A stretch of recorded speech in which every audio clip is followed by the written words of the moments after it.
لیکن میڈیا سے ہٹ کے کفایت شعری کے اوپر ہم نے یہ بھی دیکھا کہ ایک طرف یہ بریفنگ آئی ہے کہ جمعے کے دن کا بھی اس کے اوپر بڑا واضح طور پر کلیئر نہیں کیا گیا، لیکن ہونا چاہیے کلیریفیکیشن کہ جو عام آفیسز ہیں ان میں بھی یہ چھٹیاں ہوں گی یا صرف یہ سرکاری دفاتر کی بات ہو رہی ہے؟ کل شرجیل میمن نے بھی جو ہے وہ وزراء کے بارے میں بتایا کہ وزراء اپنی 3 ماہ کی تنخواہ کفایت شعری کے اندر جو ہے وہ نہیں لے رہے ہیں، اور جو لوازمات ہوتے ہیں، جو مراعات ہوتی ہیں، وہ بھی جو اسکپ کر رہے ہیں فور 3 months، جتنے بھی وزیر ہیں۔ ہاں چلیں، یہ تو اچھا انیشیٹو ہے ان کی طرف سے، ایڈ آن کریں گے، ہونا بھی چاہیے، کیونکہ جتنی زیادہ ان کی مراعات اور سب چیزیں ہیں تو اس کے بعد تو پھر بنتا ہے کہ تھوڑا سا چلو دوسرے کو نہیں دے سکتے تو اپنا ہی کرٹیل کر لو۔ بالکل، اور آپ کو یہ بھی بتاتے چلیں کہ کراچی سمیت سندھ بھر کے اندر سکولز کی اگر بات کریں تو 16 مارچ سے 31 مارچ تک بند رکھنے کا فیصلہ کر لیا گیا ہے۔ مراد علی شاہ صاحب جو کہ وزیر اعلیٰ ہیں سندھ کے، ان کی زیر صدارت کابینہ کے اجلاس میں ایک اہم فیصلہ کیا گیا ہے کہ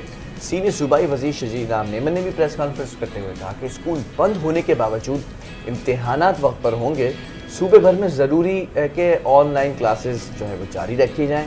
وزیر اعلیٰ سندھ اور صوبائی وزراء نے 3 ماہ تک تنخواہ نہ لینے کا فیصلہ بھی کیا ہے، اور مشیران اور معاون خصوصی بھی 3 ماہ تک تنخواہ نہیں لیں گے۔ ہفتے میں صرف 4 دن سرکاری دفاتر کھلیں گے، جمعے کے روز ورک فرام ہوم ہوگا، جبکہ باقی 4 دن ملازمین دفتر میں کام کریں گے۔ باقی جو سندھ کابینہ ہے انہوں نے 25% فیول کی کٹوتی کی منظوری بھی دی ہے، اور کراچی سمیت سندھ بھر میں سرکاری افطار پارٹیوں پر بھی پابندی عائد کر دی ہے۔ اور شرجیل انعام میمن نے کہا ہے کہ سندھ کابینہ نے جو سرکاری دفاتر میں 2 ماہ کے لیے ریفریشمنٹ ہے وہ بند کرنے کا فیصلہ کیا ہے، اور رمضان المبارک کے پیش نظر آئندہ 2 ماہ تک سرکاری دفاتر میں کسی بھی قسم کی سرکاری ریفریشمنٹس نہیں کی جائیں، اور سرکاری سطح پر کسی بھی قسم کی چائے، ناشتے، دیگر ریفریشمنٹ کی اجازت نہیں ہوگی۔ اچھا، سرکاری دفاتر کی بات میں ذرا سے بتاؤں، پہلے ہی رمضان ہے اور سرکاری دفاتر کھلتے ہی دن کے اوقات میں چائے پانی تو ویسے ہی بند تھا، کوئی زیادہ اتنا زیادہ اس پہ وہ نہیں تھا، لیکن یہ جو آپ نے بتایا کہ جو جس میں تنخواہیں یہ دیں گے اور چیزیں ہیں، یہ تھوڑا سا اچھا ہو گیا ہے۔ اور کفایت شعری کے اندر ایک چیز اور ہو سکتی ہے، وہ میں آپ کو بتاتا ہوں، یہ جو آپ کو فری پیٹرول ملا ہوا ہے نا، جتنے بھی لوگوں کو، اس فری پیٹرول کو نا 15-20 دن کے لیے ختم کر رہے ہیں، اپنی جیب سے پیٹرول ڈلوانا شروع کر رہے ہیں۔ واقعی مطلب صرف ایک طبقے پر بوجھ اور ایک طبقے کو اتنی، مطلب جن کے پاس سہولیات ہیں آلریڈی، جن کے پاس آلریڈی اتنا کچھ ہے کہ وہ اپنی جیب سے ادا کر سکتے ہیں، ان کو جیب سے ادا کرنے کی کوئی ضرورت ہی نہیں پیش آ رہی، تو ایسا تو پھر معاشرے میں طبقاتی نظام کبھی ختم نہیں ہوگا۔ تو کوشش کرنی چاہیے کہ اس کا طریقہ کار یہ ہونا چاہیے تھا کہ آپ کے پاس جتنا بجٹ ہے نا، کہ آپ دیکھ رہے ہیں کہ 100 روپے 1 لیٹر کے اوپر آپ تقریباً کوئی ٹیکس دے رہے ہیں، آپ سبسڈی بڑھاتے ہیں اور یہ دیکھتے کہ آپ 1 مہینے کے اندر کتنے ارب روپے کی سبسڈی بڑھا رہے ہیں، اس پیسے کو کیلکولیٹ کرنے کا کام ہوتا وفاقی حکومت کا اور صوبائی حکومتوں کا۔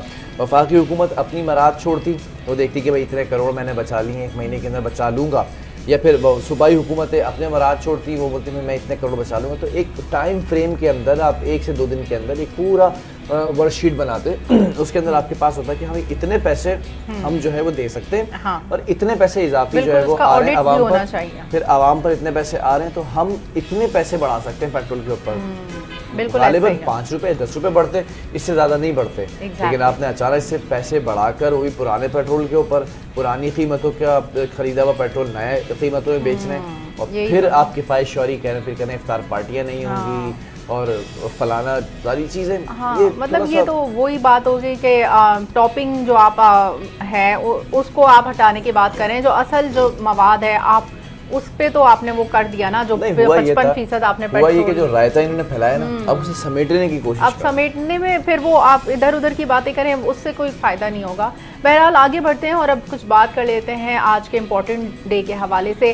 حضرت علی رضی اللہ تعالیٰ عنہ کا یوم شہادت آج ملک بھر میں مذہبی عقیدت اور احترام کے ساتھ منایا جا رہا ہے۔ آج تمام چھوٹے بڑے شہروں میں جلوس اور برآمد کیے جائیں گے۔ کراچی میں صدر کے مختلف سڑکوں اور گلیوں کو کنٹینرز لگا کر سیل کیا ہوا ہے، اور مرکزی جلوس سے قبل نشتر پارک میں مجلس اعضاء منعقد ہوگی اور جلوس حسینہ ایرانیہ امام بارگاہ کھارادر پہنچ کر اختتام پذیر ہوگا۔ راولپنڈی کے اندر یوم علی کا مرکزی جلوس امام بارگاہ کرنل مقبول پہنچ کر اختتام پذیر ہو گیا ہے۔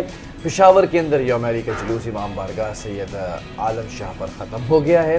جلوس کوچی بازار سے ہوتا ہوا واپس امام بارگاہ سید عالم شاہ پر اقدام پذیر ہوا ہے، جبکہ وزیر داخلہ سندھ ضیاء الحسن ننجار نے کراچی میں یوم علی کے جلوس کے روٹ اور سیکیورٹی انتظامات کا بخوبی جائزہ لیا ہے، اور سیکیورٹی کے غیر معمولی انتظامات یقینی بنانے کی یہ ہدایت بھی کی گئی ہے ان کو، کیونکہ یہ جلوس و مجالس کی جو محفلیں ہیں وہ اس وقت آج ان کا انعقاد کیا جاتا ہے۔ کل رات سے شروع ہو گیا تھا یوم علی، اور آج یہ دن کے اوقات میں بھی مختلف جگہوں پر جو ہے جلوس نکالے جائیں گے، اور ہمارے بھی کچھ ساتھی حضرات ہیں وہ جلوس کے اندر شرکت کرتے ہیں۔ اب تو کچھ ہائی الرٹس بھی جاری کیے گئے تھے، اس میں بھی یہ کہا گیا تھا کہ آپ نظر رکھیں، کانوں کو اور آنکھوں کو کھلا رکھیں، مجمع ہوتے ہیں، عوامی اجتماع ہوتے ہیں، تو اس میں دیکھیں کہ کوئی ایسی حرکت والا شخص تو نہیں ہے جس کے اوپر آپ کو شک ہے۔ اس وقت حالات بالکل ایسے ہی ہیں، کیونکہ دنیا بھر میں جس طرح سے عالمی جنگوں کا ایک دوبارہ سے سلسلہ شروع ہو گیا ہے، تو ایسے میں دشمن ضرور فائدہ اٹھاتے ہوئے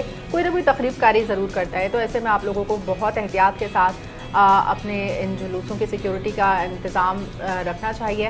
اور ویسے بھی سندھ حکومت جو ہے وہ کافی فعال ہے اس سلسلے میں، اور آج جو ہے سندھ حکومت نے بتایا کہ جو عام تعطیل ہے وہ جمعۃ الوداع پر عام تعطیل کا اعلان کیا ہے، اور وزیر بلدیات سندھ ناصر حسین شاہ کا کہنا ہے کہ سندھ حکومت نے جمعۃ الوداع کے موقع پر عام تعطیل کا کہا ہے، اور ناصر حسین شاہ نے بتایا کہ کراچی کے ایک شاہراہ کو آیت اللہ خامنہئی کے نام سے منسوب کر دیا جائے گا، اور ساتھ یہ بھی واضح کیا کہ جمعۃ الوداع پر شارع فیصل پر ریلی نکالنے کی اجازت نہیں دی جا سکتی، یعنی کہ جو جمعۃ الوداع کی جو ریلی یا مطلب اس دن اگر کوئی ریلی نکالی جا رہی ہے تو اس کو منع کیا ہے، اور تمام تنظیمیں اپنے روایتی روٹس پر ریلی نکالیں گی۔ اچھا، شارع فیصل پہ منع کیا؟ بالکل، یہ ریلی اسی وجہ سے نکل رہی ہے۔ آپ کو یاد ہوگا کل ہمارے ساتھ مفتی نوید عباس موجود تھے، اور انہوں نے ایک بات یہ کہی تھی کہ ہم جو ہے وہ توہین رسالت ہے اس پر جو ہے وہ کچھ ریلی وغیرہ نکالنے جا رہے ہیں، اجتماع ہونے جا رہے ہیں، تو اسی حوالے سے کہا کہ شارع فیصل کو جو ہے وہ اجازت دیں گی۔ یہ واقعہ کب اور کیسے پیش آئے؟ یہ واقعہ تو خیر اس کی ایک بڑی لمبی طویل داستان ہے، لیکن کل جو ہے وہ یہ بتایا انہوں نے کہ کل ہم جو ہے وہ اس کے اوپر کچھ دھرنا دینے جا رہے ہیں، اس کے اوپر بھی یہ وضاحت سامنے آئے گی۔ بہرحال آگے بڑھتے ہیں اور وائٹ ہاؤس کی بات کر لیتے ہیں۔ وائٹ ہاؤس کی ترجمان نے مقاصد پورے ہونے تک ایران میں آپریشن جاری رکھنے کا اعلان کر دیا ہے۔ ترجمان کے مطابق آپریشن اس وقت تک ختم ہوگا جب تک امریکی صدر کے طے شدہ مقاصد پورے نہیں ہو جاتے۔ مقصد کیا ہے ان کا؟ بس آپ یہ دیکھیں نا، امریکہ نے آبنائے ہرمز میں کسی جہاز کو تحفظ نہیں دیا، اور ٹرمپ اور توانائی کی جو ٹیم مارکیٹ ہے وہ گہری نظر رکھے ہوئے، اور ٹرمپ اور توانائی ٹیم کا مزید آپشن پر غور بھی جاری ہے۔ ٹرمپ پر اعتماد ہے کہ اہداف تیزی سے حاصل کر لیے جائیں گے، جبکہ دوسری جانب امریکی محکمہ دفاع پینٹاگون نے ایران سے 10 روزہ جنگ میں 140 امریکی فوجیوں کے زخمی ہونے کی تصدیق کی ہے، اور بتایا ہے کہ اسرائیل ایران امریکہ جنگ میں اب تک 150 امریکی فوجی زخمی ہوئے ہیں۔ اچھا، ایران کی پاسداران انقلاب کی بات کرتے ہیں۔ ان کی بحریہ کے سربراہ علی رضا تنگسری نے خبردار کیا ہے کہ آبنائے ہرمز میں سے گزرنے والے امریکہ یا اس کے اتحادیوں کے کسی بھی فوجی بحری جہاز کو نشانہ بنایا جائے گا۔ علی رضا تنگسری نے یہ کہا ہے کہ اگر امریکہ یا اس کے اتحادیوں کا کوئی بحری بیڑا اس راستے سے گزرنے کی کوشش کرے گا تو اسے ایرانی میزائلز اور خودکش ڈرونز کے ذریعے روک دیا جائے گا۔ ان کا بیان اس ایسے وقت میں سامنے آیا جب امریکی وزیر توانائی نے دعویٰ کیا کہ امریکی بحریہ نے آبنائے ہرمز سے گزرنے والے ایک تیل بردار جہاز کو حفاظتی حصار فراہم کیا تھا۔ اچھا، تاہم اس میں انہوں نے یہ بیان سماجی رابطے کی ویب سائٹ پر حذف کر دیا پھر، اور پاسداران انقلاب کی بحریہ کے سربراہ نے کہا کہ کسی تیل بردار جہاز کے امریکی فوجی حفاظت میں آبنائے ہرمز سے گزرنے کا دعویٰ مکمل بے بنیاد ہے۔ مطلب کیوں اب گزریں گے امریکہ کے جہاز جب آپ نے پہلے ہی ایسے ایران پر خود آپ نے بمباری کی نا، خود میزائل پھینکے ہیں، خود آپ نے جنگ کا آغاز کیا ہے، خود مذاکرات کی ٹیبل پر آپ نے جنگ کی ہے، تو پھر اب وہیں سے کیوں گزرنا ہے؟ اب پھر آپ مطلب ایک طرف سے آپ فائدہ بھی چاہ رہے ہیں، دوسری طرف آپ نقصان بھی دینا چاہ رہے ہیں۔ بہرحال آگے بڑھیں اور کچھ انٹرسٹنگ سی نیوز آپ سے شیئر کر لیں جو سوشل میڈیا پہ جن کو ببلو قرار دیا جا رہا ہے۔ اہم ملکی سربراہیں انہوں نے بھی چپ کر روزہ توڑ دیا، اور مشرق وسطیٰ میں جو بڑھتی کشیدگی ہے اس میں شمالی کوریا کے صدر کم جونگ ان نے خاموشی توڑ دی ہے۔ کہا ہے ہمارا ملک جنگ نہیں چاہتا، لیکن اس سے بچنے کا بھی کوئی ارادہ نہیں رکھتا، مطلب وہ ابھی بھی کودنا چاہ رہے اس جنگ میں۔ اور ایران امریکہ جنگ پر شمالی کوریا کے رہنما کا پہلی بار کھل کر رد عمل سامنے آیا ہے۔ کہا ہے کہ یہ اقدام کسی بھی ملک کی علاقائی خود مختاری اور قومی سلامتی کی کھلی خلاف ورزی ہے. مطلب یہ تو انہوں نے ایک اپنی اسٹیٹمنٹ دی اور بہت اچھی ہے, لیکن یہ کہ امریکہ اور اسرائیل کی جانب سے ایران پر کیے گئے جو حملے ہیں وہ شرمناک اور غیر قانونی جارحیت انہوں نے قرار دی ہے. زبردست. اچھا کم جونگ ان کی یہ ان والا نہیں ہے کہ ان کی, یہ ان کی جو ہے نا وہ نام ہے, سر نیم لگا لیں ان کا, کہ ان کی مغربی ممالک خصوصاً امریکہ کو سخت تنقید اپنے ملک کی فوجی طاقت کا حوالہ بھی دیا. اور چلیں at least which I really appreciate, کھل کر انہوں نے مذمت کی ہے کہ امریکہ اور اسرائیل کے جو حملے ہیں بہت سارے اور ممالک کو بھی سامنا آنا چاہیے اور کھل کے مذمت کرنی چاہیے. یہ نہیں کہ اس وقت جو ہے نا آپ ایک یا تو چپ ہو کر بیٹھ جائیں یا ایک سائڈ پہ ہو جائیں. آپ نے غلط کو غلط کہنا اور صحیح کو صحیح کہنا ہے. انٹرنیشنل ببلو ان کا جو ہے وہ نام پڑ گیا ہے, عالمی شہرت یافتہ ببلو. لیکن بہرحال بھائی وزیر اعظم ہے اور جو ہے وہ if I'm not wrong وزیر اعظم ہی ہے نا یہ ساؤتھ کوریا کے. جی یہ جو ہے وہاں پر بالکل شمالی کوریا کے صدر پریزیڈنٹ. اچھا وہاں پر پریزیڈنشل سارا نظام ہوتا ہے نا, چاہے ڈونلڈ ٹرمپ ہو وہ وہاں صدر ہیں, اسی طرح یہ وہاں کے صدر ہیں, تو وہاں پر صدارتی نظام ہے, تو اس لیے وہ ڈکٹیٹرشپ میں وہ چیز آ جاتی ہے, ون مین آرمی. اچھا اب ان کے بارے میں یہ تو مشہور ہے کہ یہ جنگ تو ہمیشہ کے لیے ریڈی رہتے ہیں, ہمیشہ جنگ جب بھی چاہیے ہوتی ہے تو یہ پلیٹ میں رکھ کے یہ لو بھائی جنگ. لیکن ان کو کوئی ہاتھ نہیں لگا رہا, ہاں کوئی پنگا نہیں لے رہا ہے. ابھی خبر یہ آئی تھی کہ جو ببلو ہے وہ اس بات پہ ناراض ہے کہ کوئی مجھے جنگ میں لے کیوں نہیں رہا, 15 منٹ کے لیے کھیل لو میرے ساتھ. اس نے کہا 15 منٹ کے لیے نا, اور ایک دفعہ یہ بھی کہا کہ بھائی اگر پڑوسی ملک سے کہیں نہ کہیں جو ہے وہ دھواں اٹھے تو مجھے بتا دینا. میرے خیال میں اگر ان کو اتنا شوق ہو رہا ہے تو ان کو چاہیے کہ اس وقت, اور ان کے امریکہ سے بھی تعلقات اچھے نہیں ہیں, تو ان کو چاہیے اس وقت ایران کا ساتھ دے دیں تاکہ ایران اور زیادہ اچھی یہ جناب نا ایک جگہ پہ سو رہے تھے, ایسے سو رہے تھے, تو ان کا جو خان صاحب میں آیا sir lunch time, launch time, اچھا لانچ کر دو سارے میزائل لانچ کر دو, انہوں نے سارے لانچ کر دو, ایکس وائی زیڈ سارے, اور جتنے بیرکوں میں رکھے ہوئے زیر زمین رکھے سب لانچ کر دو, زمین کے بھی آسمان کے بھی اور پانی کے بھی نا. سر لنچ ٹائم ہے, لانچ ٹائم نہیں ہے. بہرحال آگے بڑھتے ہیں. پروڈیوسر صاحب کہہ رہے ہیں کہ اچھا بھائی ہم دوبارہ سے کچھ پیٹرول کی قیمتوں کے حوالے سے بات کرنے جا رہے ہیں. پیٹرولیم مصنوعات کی قیمتوں میں اضافے کے فوری بعد اب آپ کو پتہ ہے کیا ہو رہا ہے, اب پورٹ قاسم پر پیٹرول سے لدے 4 جہاز پہنچ گئے. جی مطلب ہمیں عوام کو کوئی فرق نہیں پڑا تھا, بلا وجہ کے پیٹرول پرائز بڑھائے. اب پورٹ حکام کے مطابق تقریباً 25 کروڑ لیٹر پیٹرول سے لدے جہاز پورٹ قاسم پہنچ گئے. ایک جہاز سے 37,000 ٹن پیٹرول کی منتقلی مکمل ہوئی ہے, اور ایک جہاز سے 50,000 ٹن پیٹرول کی ترسیل کا عمل جاری ہے, اور 55,000 ٹن پیٹرول لے کر آنے والا ایک اور جہاز 12 مارچ جبکہ دوسرا 13 مارچ کو پہنچے گا. تو پھر عوام کو کیوں تنگ کیا گیا اس پورے سلسلے میں, جب ساری تیل کی ترسیلات جاری ہیں تو اس میں اچانک سے 10 نہیں 20 نہیں 55. یہ بہت بڑا المیہ ہے کہ جنگ لڑنے والے ممالک میں تیل کی قیمتیں کم ہو رہی ہیں, کیونکہ ابھی کل ہم نے آپ کو بتایا تھا کہ $25 فی بیرل کم ہوا ہے. جنگ دیکھنے والے ممالک کے اندر قیمتیں بڑھ رہی ہیں. مطلب یہ دیکھنے کی بھی تو بلا کاسٹ ہوتی وجہ ہے, فائدہ اٹھایا نا 2 جنگوں میں آپ نے, بلا وجہ جو اپنا کردار ادا کیا وہ اپنے عوام میں اپنے آپ کو برا بنا دیا. تو عوام تو ظاہر ہے اپنے دل کے پھپولے پھوڑیں گے, وہ تو یہی کہیں گے کہ بھائی ہماری اس میں کیا قصور تھا, مطلب ہم کیوں بیٹھے بیٹھے بلا وجہ.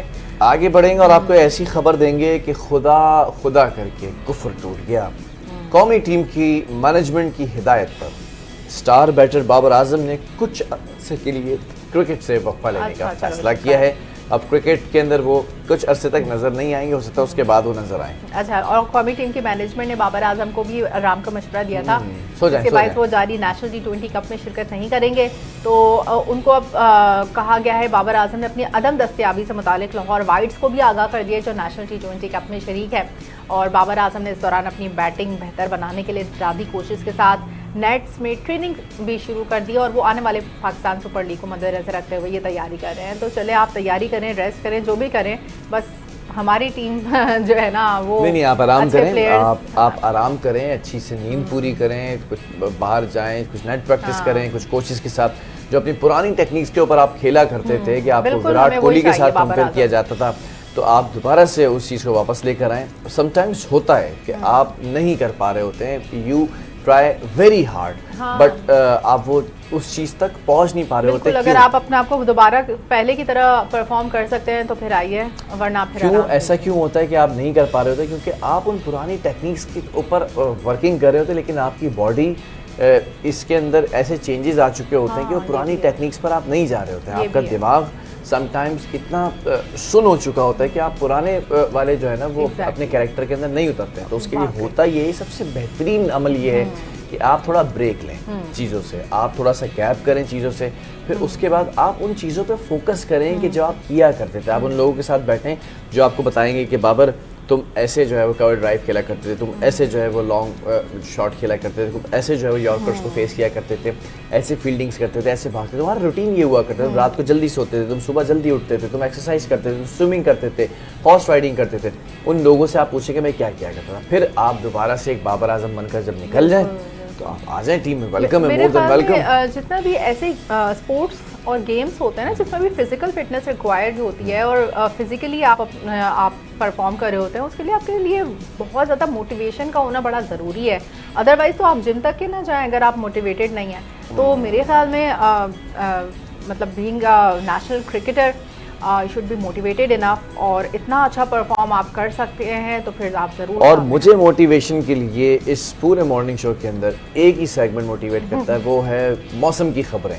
جب موسم کے بارے میں پتہ چلتا ہے کہ آج تیز ہوائیں ہیں, بارش ہے, یہ ہے, وہ ہے, وہ ہے, تو میں موٹیویٹ ہو جاتا ہوں. میں کہتا کل بھی آؤں گا میں, لیکن کل کراچی میں پھر گرمی ہوتی ہے. لیکن جو ہے نا کراچی میں یہ سب موسم نہیں ہے. یہ ہم موسم بات کر رہے ہیں بارش اور تیز ہواؤں گرج چمک کی جو پیش گوئی ہے وہ یہاں کراچی کے علاوہ ہر جگہ ہو سکتا ہے. اسلام آباد میں ہوگا, مری گلیات میں ہوگا, اور یالا باری بھی ہو جائے گی. تو یہ اس طرح کے ریجنز میں ہوتا ہے جیسے پوٹوہار ہے, بالائی پنجاب ہے. تو یہاں پر تو بارش کا امکان ظاہر کیا گیا ہے, اور محکمہ موسمیات نے کہا کہ خیبر پختونخوا کے مختلف اضلاع پشاور, مردان, نوشہرہ, سوابی, چارسدہ سمیت کئی علاقوں میں بارش اور تیز ہوائیں چلنے کی توقع ہے. اسی طرح گلگت بلتستان, آزاد کشمیر کے بیشتر علاقوں میں بھی بارش اور گرج چمک کا امکان ہے. تو یہ سب پہاڑی علاقوں میں تو ہو سکتا ہے, یہاں پر تو آپ. جبکہ بلوچستان کے دارالحکومت کوئٹہ, ذوب, زیارت, چمن, گرد و نواح کے اندر بھی بارش کا امکان ظاہر کیا گیا ہے, جبکہ بعض علاقوں کے اندر تیز ہوائیں چلنے کی پیش گوئی کی گئی ہے. بلوچستان کا موسم کیسے اتنا الگ ہے؟ وہ تو قریب ہے نا پاکستان سے. پاکستان کا جو حصہ ہے بلوچستان, اس کا موسم ہم دیکھتے ہیں کہ خشک بھی ہوتا ہے, ہوائیں بھی چلتی ہیں, کہیں پر تیز برف باری بھی ہوتی ہے. اور سندھ سے اور کراچی سے جو آپ کہہ رہے ہیں کہ قریب ہے, تو کراچی کے اندر اکثر و بیشتر بلوچستان کی ہی, یعنی کہ جو بلوچستان کا کوئٹہ ہے اس کا دارالخلافہ, تو ادھر سے آتا ہے. اور کیپٹل آف آر پروونس جو بلوچستان کا کوئٹہ ہے, کوئٹہ سے آگے ہے زیارت. زیارت کے اندر پڑتی ہے برف باری, وہاں کی ٹھنڈی ہوائیں یہاں سے آتی ہیں. اچھا, پھر بالکل اسی سیدھ میں اگر آپ چلیں تو سائبیرین ہوائیں بھی ادھر سے ہی آتی ہیں. اچھا, اب ہوتا یہ ہے کہ بلوچستان کے اندر بھی آپ نے دیکھا کہ ہوائیں چلنے کا امکان ہو رہا ہے, پریڈکشن کی گئی. اب کراچی میں آپ کل رات کو بھی دیکھیں ہوائیں چل رہی تھیں, پرسوں بھی ہوائیں چل رہی تھیں. یہ ہوائیں وہیں کی ہوائیں. شکر ہے, چلو اس طرح موسم تو یہاں کچھ معتدل اور اچھا ہے. چلتے ہیں لائف سٹائل سیگمنٹ کی جانب. ہیلتھ سے ریلیٹڈ آج ہم آپ کو بات بتانے جا رہے ہیں, وہ ہے ہائی بلڈ پریشر, جسے طبی اصطلاح میں ہائپر ٹینشن بھی کہا جاتا ہے. یہ خطرناک طبی مسئلہ ہے جس میں خون کی جو نالیاں ہیں وہ معمول سے زیادہ دباؤ کے ساتھ کام کرتی ہیں, اور اکثر افراد کو اس کی ابتدائی جو علامات محسوس نہیں ہوتی ہیں, اس لیے اسے خاموش قاتل بھی کہا جاتا ہے. تو یہ مسئلہ جو ہے نا آپ کے دل, دماغ اور گردوں پر اضافی بوجھ ڈالتا ہے, اور اس کا اگر بروقت علاج نہ کیا جائے تو یہ دل کی بیماری, فالج یا گردے کی فیلئر جیسے سنگین مسائل بھی پیدا کر سکتا ہے. اچھا, ہائی بلڈ پریشر کی وجوہات کئی طرح کی ہو سکتی ہیں. جسمانی عدم فعالیت ہو سکتی ہے, ورزش نہ کرنا ہو سکتا ہے, طویل وقت تک بیٹھے رہنا ہو سکتا ہے. اس میں اہم کردار یہ تمام چیزیں ادا کر سکتی ہیں. جبکہ غیر صحت مند غذا جیسے نمک زیادہ کھانا ہو, یا زیادہ چکنائی ہو, یا پروسیسڈ فوڈ ہو, خون کے دباؤ کو بڑھا سکتی ہیں. اور جو شوگر ہے اور دیگر طبی مسائل ہیں, اس سے بھی ہائی بلڈ پریشر کے امکانات بڑھ جاتے ہیں. اس کے علاوہ ذہنی دباؤ, کچھ ٹینشن ہوتی ہے نا, آپ کو تناؤ ہوتا ہے, بعض سم ٹائمز آپ کے وراثتی عوامل بھی شامل ہوتے ہیں, یعنی کہ موروثی باپ دادا سے کسی کو اگر ہے آپ کی فیملی میں تو مسٹ بھی پاسبل کہ آپ میں بھی وہ چیز آئے. اور ہائی بلڈ پریشر عام طور پر خاموش رہتا ہے اور اکثر علامات ظاہر نہیں ہوتی ہیں. سم ٹائمز اوقات جو ہے وہ آپ کے سر میں درد ہوتا ہے, دل کی دھڑکن عجیب و غریب طریقے سے بڑھ جاتی ہے, چکر آنے لگتے ہیں, نوزیا فیل ہوتا ہے, نظر کے اندر تھوڑا سا بلیک آؤٹ ہونا شروع ہو جاتا ہے. مسلسل خون کی دباؤ کی جو زیادتی ہے نا, وہ جسم کے اندرونی نظام پر بھی بڑا بوجھ ڈالتی ہے. بتائیں مطلب کتنی اللہ کی نعمتوں کا شکر ادا کرنا چاہیے کہ ہمارا جو بلڈ ہے ایک نارمل فلو سے بہ رہا ہے. اگر ہمارا وہی بلڈ تیزی سے بہے گا تو ہائی بلڈ پریشر, بہت سلو ہو جائے گا لو بلڈ پریشر. تو اور اگر اس میں کوئی کلاٹس آ گئے تو دل کا مسئلہ, کتنے ایسی چیزیں ہیں کہ مطلب ہر چیز کے لیے کتنا اللہ کا شکر ادا کرنا چاہیے. تو دل, گردے اور دماغ کے لیے یہ ہائی بلڈ پریشر بڑا خطرے کی بات ہے اور اس کا علاج ممکن ہے اور دواؤں کے ذریعے سے خون کے دباؤ کو کنٹرول کرتے ہیں اور آپ کا لائف اسٹائل بھی اچھا ہونا چاہیے, متوازن غذا ہونی چاہیے, تمباکو نوشی, یہ سب الکوہول, ان چیزوں سے بچنا چاہیے, نمک کا استعمال محدود ہونا چاہیے. یہ چھوٹے چھوٹے کام ہیں, اگر آپ یہ کر لیں تو اس سے بھی آپ کو مدد مل سکتی ہے. اور اگر فرد اپنے روزمرہ کے معمولات میں یہ احتیاطی تدابیر شامل کرتے ہیں تو نہ صرف ہائی بلڈ پریشر کے خطرات کم ہوں گی بلکہ زندگی بھی زیادہ صحت مند اور خوشگوار ہو جائے گی. بالکل ایسے. ذرا اپنے ٹورزم پیکیج کی طرف چلتے ہیں. سب سے امپورٹنٹ ٹاپک ہے اور آج ہم لے کے جا رہے ہیں آپ کو مریم زمانی مسجد. اچھا, اور یہ کہاں ہے؟ لاہور کے اندر. جن نے لاہور نہیں دیکھا اور جمعہ ہی نہیں. لاہور تو ایسی جگہ ہے میرے خیال میں, یہاں پر نہ صرف آپ کو ہسٹوریکل پلیسز مل جائیں گی بلکہ وہاں پر مطلب اب اتنا خوبصورت بن چکا ہے لاہور کہ میرے خیال میں دبئی چھوڑ کے اب کراچی سے لوگ لاہور جانا پسند کریں گے. یہ ڈاکومنٹری ذرا آپ واچ آؤٹ کرتے ہیں.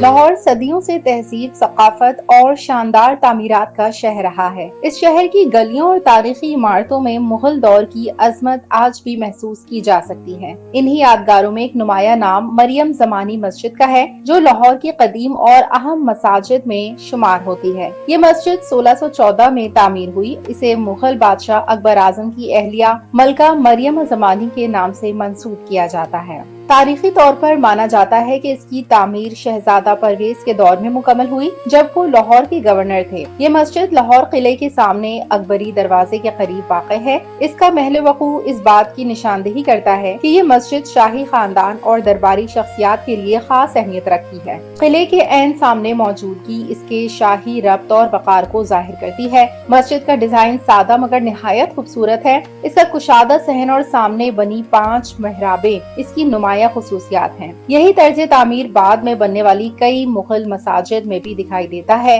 عمارت اینٹوں اور چونے سے تعمیر کی گئی ہے جو اس دور کا مضبوط اور عام طریقہ ہے. اس سادگی میں بھی ایک خاص توازن اور نفاست جھلکتی ہے. مسجد کا اندرونی حصہ خاص طور پر دلکش ہے. دیواروں پر رنگین نقش و نگار، پھول پتے اور خوبصورت ڈیزائن بنے ہوئے ہیں جو مغل دور کے فریسکو آرٹ کی بہترین مثال ہے. اگرچہ صدیوں کے اثرات سے بیرونی حصہ کچھ متاثر ہوا ہے مگر اندرونی سجاوٹ آج بھی اپنی اصل خوبصورتی کی جھلک پیش کرتی ہے جو اپنے حجم اور شان و شوکت کے باعث دنیا بھر میں مشہور ہے. لیکن مریم زمانی مسجد کو اس لیے خاص مقام حاصل ہے کہ یہ مغل دور کی ابتدائی اور اہم تعمیرات میں سے ایک ہے. آج بھی یہ مسجد لاہور کے تاریخی ورثے کا قیمتی حصہ ہے اور سیاحوں، محققین اور فنی تعمیر سے دلچسپی رکھنے والوں کی توجہ کا مرکز بنی ہوئی ہے. مریم زمانی مسجد صرف ایک عبادت گاہ نہیں بلکہ تاریخ، فن اور تہذیب کا جیتا جاگتا ورثہ ہے. یہ مسجد ہمیں یاد دلاتی ہے کہ ماضی کی عظمت صرف بڑی عمارتوں میں نہیں بلکہ اس کی خوبصورتی، توازن اور فنی باریکیوں میں بھی پوشیدہ ہوئی. صدیوں گزر جانے کے باوجود اس کی دیواریں آج بھی مغل دور کے ذوق و جمال اور روحانی وقار کی داستان سنا رہی ہیں اور یہی اسے لاہور کی شناخت کا ایک لازوال حصہ بناتی ہے.